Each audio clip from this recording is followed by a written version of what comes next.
Hello, we are here today with Luke Morshak. He is currently an engineer with LTK Engineering Services and an ASME Eclipse intern alumnus, class of 2014. Since graduating from university, you've had a wide range of experiences. Can you elaborate on how you improved your skill set? My first job out of school was working at a naval shipyard in Bremerton, Washington, and I pretty quickly made the realization that I needed to continue to improve my skills in other areas outside of science and engineering and technical aspects of engineering. And I needed to continue to improve my skills in communication and leadership and those soft skills that are kind of hard to acquire. So I joined a public speaking club. It's called Toastmasters International, and it was a very fruitful endeavor. And it was probably the most valuable post-college training that I got outside of school for the first probably 2 or 3 years of my career. And during that same time, I also joined a leadership program in my local area that was for nonprofit organizations, and I learned a lot through that program as well, and really just continue to grow my skills so that my overall engineering effectiveness would be better than just knowing science and engineering. I could also communicate my ideas and share them and sell them with others. I got involved with the Eclipse internship program because I saw an announcement come out and I thought it sounded like a great opportunity to continue learning more about ASME and also to continue growing as a leader. And it seemed like a program that really aligned with some of my goals and career, and I thought I specifically wanted to get involved with engineering for global development, which is an area that I'm interested in, and I was able to get in and be an intern with that group. I've learned a lot, had some great opportunities that I wouldn't have otherwise had, and I'm really pleased with the program and highly recommend everyone that's interested applying for it. With such a range of skills, what aspects of technical and soft skills do you find early career engineers should understand before they start learning the skills themselves?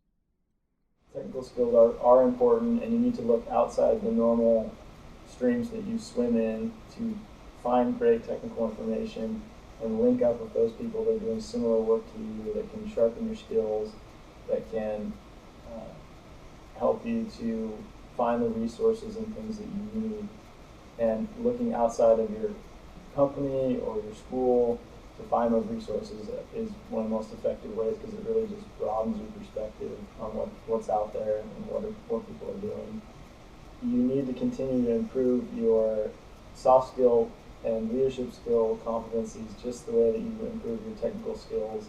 But it's harder to acquire the soft skills and the leadership skills that you need, and you will quickly stunt your growth if you can't gain the skills in tandem with one another.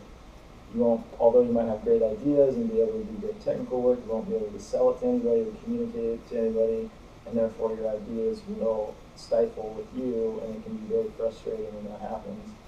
You need to protect and be wary and be mindful of your integrity as an engineer, because if you don't have that in our profession, then you really don't have anything. That the foundation below you corrodes if what you say can't be trusted, and if you don't come through on your word and produce what you say it is that you're going to produce. Final question. Starting your career, what did you least expect, and what best practices would you offer for early career engineers? I would say the experience within engineering that I really didn't expect. I was always having to say yes to doing something before I felt like I had everything I knew, everything I needed to know in order to do it, all the tools and the knowledge and the background. But you would have to step forward and say, yes, I can do that, I can help with that, I'll take that on, I'll take responsibility, and then gather the tools and the knowledge and information that you need as the project or the design proceeds, and be comfortable with that unknown at the beginning, that feeling of uncertainty, but being willing to press forward, raise your hand and say, yes, I'll take that on, and I'll give it a try. The one thing I would say that you must do when you're starting your career is give some consideration to where it is you feel you're going, not even necessarily 10 and 20 and 30 years down the road, but maybe just a year or 2 or 3 years down the road. But spend some time so that the path that you're on is a purposeful path and not a haphazard path, and that the decisions you're making are formed around a purpose and a theme that you feel like you're following in engineering.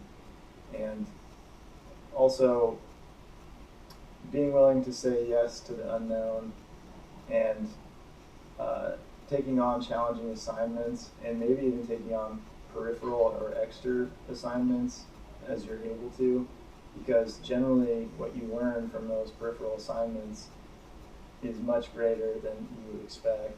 And by saying yes and being willing to take on an extra challenge, you are demonstrating to people around you and the people that you work with and your colleagues that you are somebody that is willing to work hard, diligently, and take on extra when it's necessary and when it's needed.